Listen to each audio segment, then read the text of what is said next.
Bom dia, mulheres! Para quem não me conhece, eu sou a Josi, criadora do grupo Ouvindo com Elas. Eu estou muito feliz, estamos iniciando uma nova leitura. Esse já é o nosso terceiro livro no nosso grupo. Tem sido maravilhoso e vai continuar sendo. Meninas, Deus tem um tesouro aqui nessa leitura, eu sinto isso queima no meu coração. Esse livro, ele foi escrito e você vai perceber que a leitura é uma história, é uma alegoria. É como Jesus falava através de parábolas, porque assim o povo entendia melhor. E é nesse segmento que a autora Hannah Hurnard, ela trouxe essa preciosidade até os nossos corações. Vamos juntas, pés como os da corça, nos lugares altos. Vamos lá? Iniciando. Eu quero ler aqui o prefácio a essa alegoria.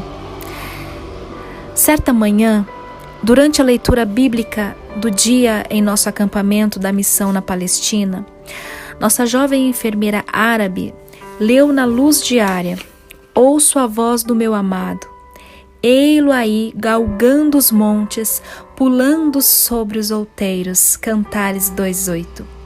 Quando alguém perguntou a respeito do significado do versículo, ela levantou os olhos com um feliz sorriso de compensação e disse: quer dizer que não há obstáculos que o amor do nosso Salvador não possa transpor e que para ele montanhas de dificuldades são tão fáceis como uma estrada asfaltada? Do jardim atrás da casa da missão, ao pé do Monte Gerizim, sempre observávamos as gazelas subindo as encostas da montanha, saltando de rocha em rocha com extraordinária graça e agilidade. Seu movimento era um dos mais belos exemplos da exultante e evidente facilidade com que transpunham obstáculos.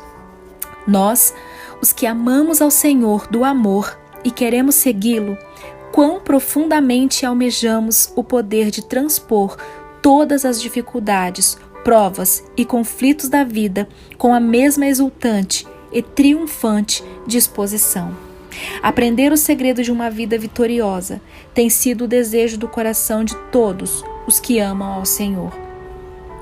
Sentimos que daríamos tudo para viver nesta terra e durante esta vida, nos lugares altos do amor e da vitória, capazes sempre de vencer o mal, a tribulação, a tristeza, a dor e todas as coisas erradas, transformando tudo em motivo de louvor e glória a Deus para sempre.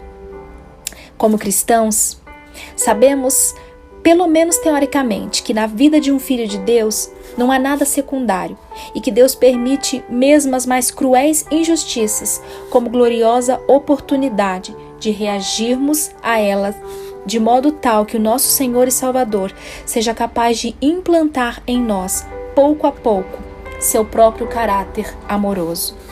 Cantares de Salomão expressa o desejo do coração humano de se unir a Deus de maneira plena e completa.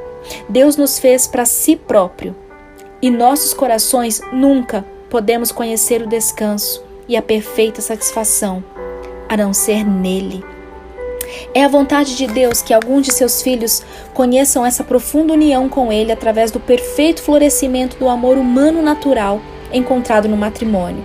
Para outros, é igualmente sua vontade que essa mesma união perfeita seja conhecida através da experiência da completa negação desse desejo natural de casar e constituir família e da aceitação das circunstâncias da vida que lhes negam essa experiência.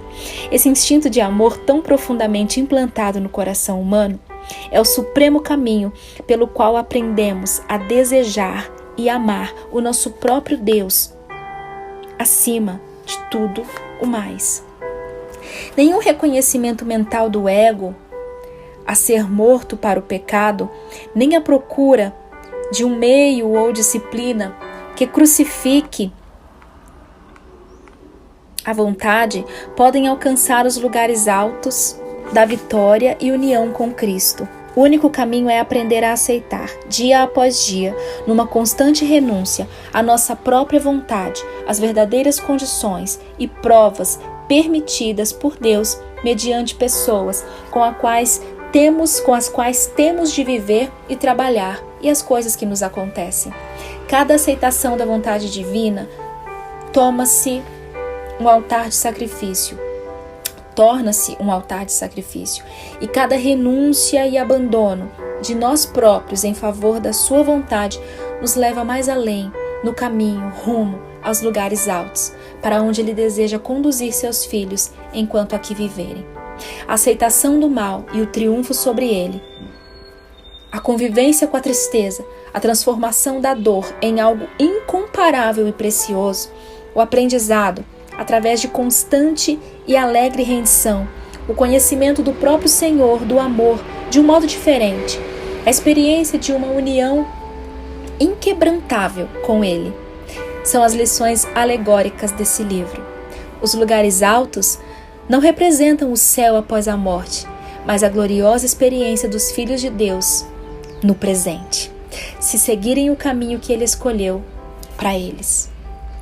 Talvez o Senhor use esse livro para confortar alguns de seus amados que têm como companhia a tristeza e o sofrimento, ou que andam na escuridão e são aguçados pela tempestade.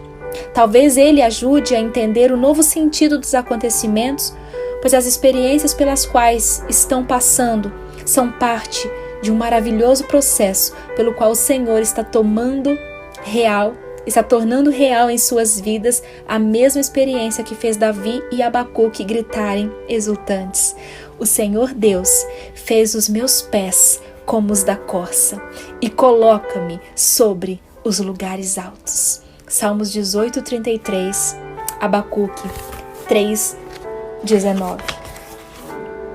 Primeira parte: ao anoitecer pode vir o choro. Salmos 35. Capítulo 1. Convite aos lugares altos.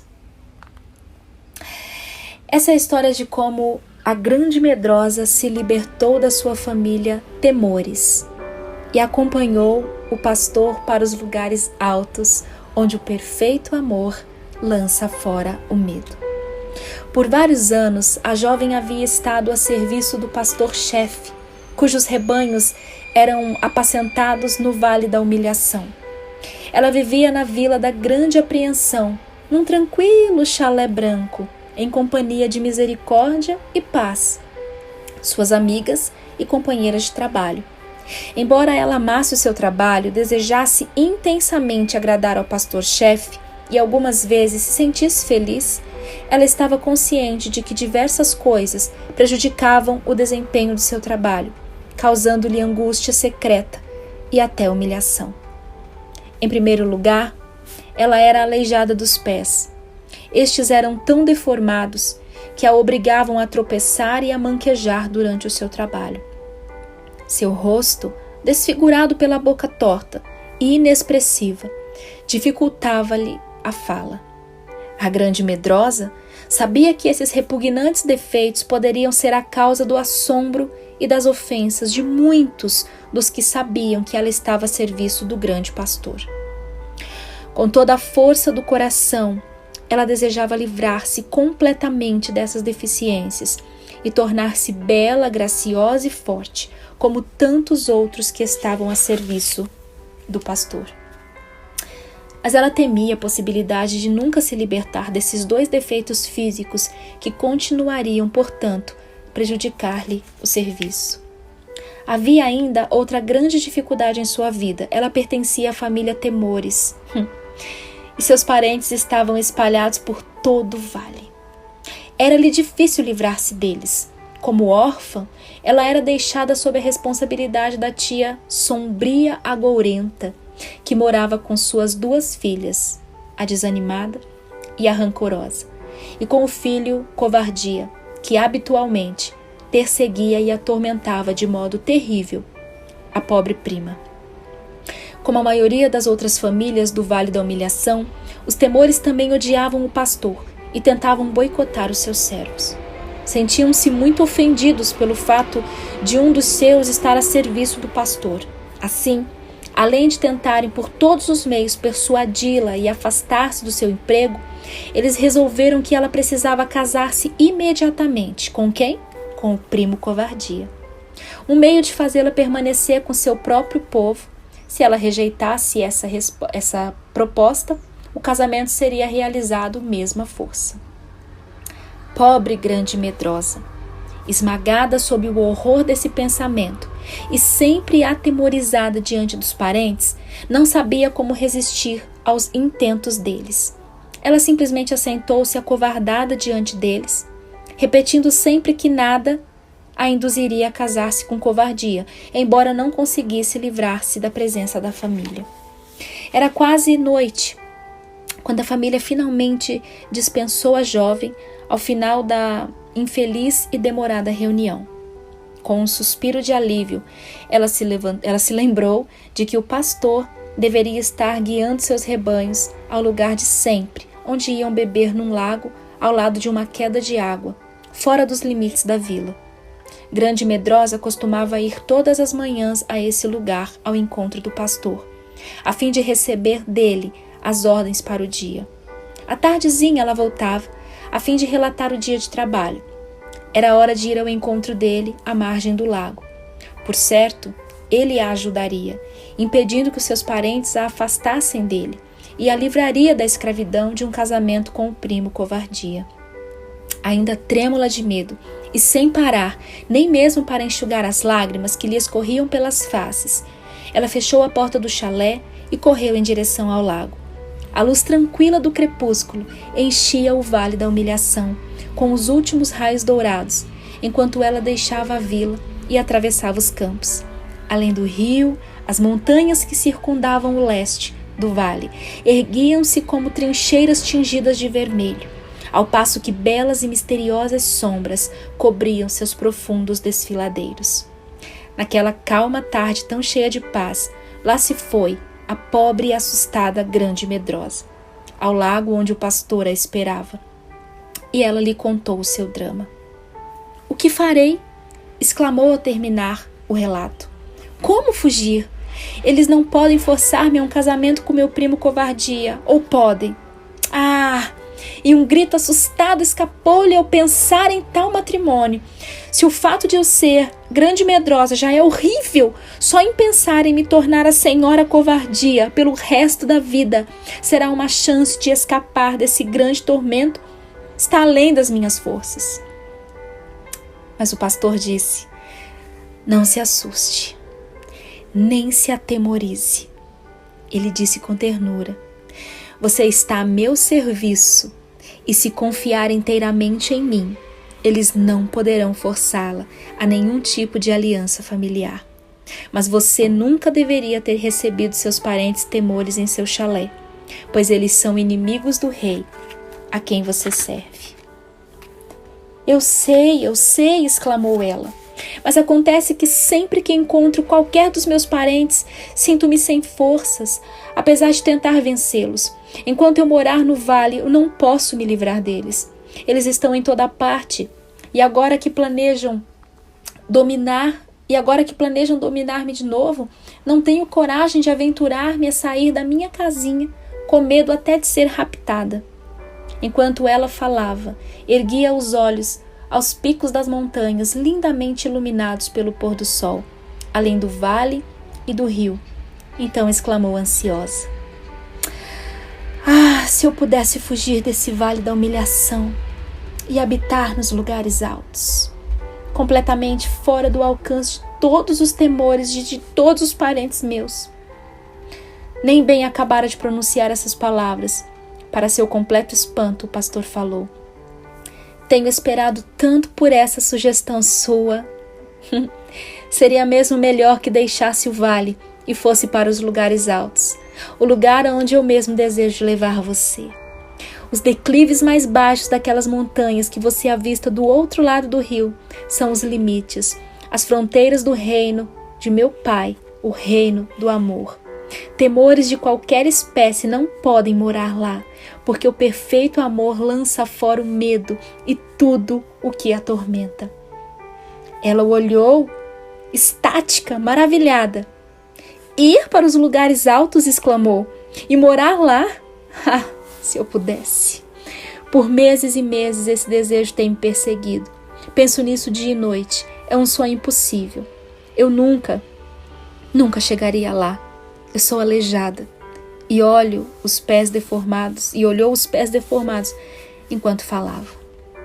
Seus olhos encheram-se de lágrimas de desalento.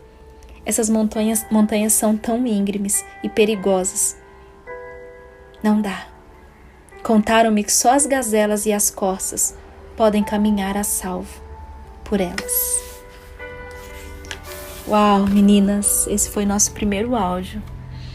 Eu não sei você, mas eu já pude sentir a presença do Senhor. Te espero amanhã. Um dia de bênção para você.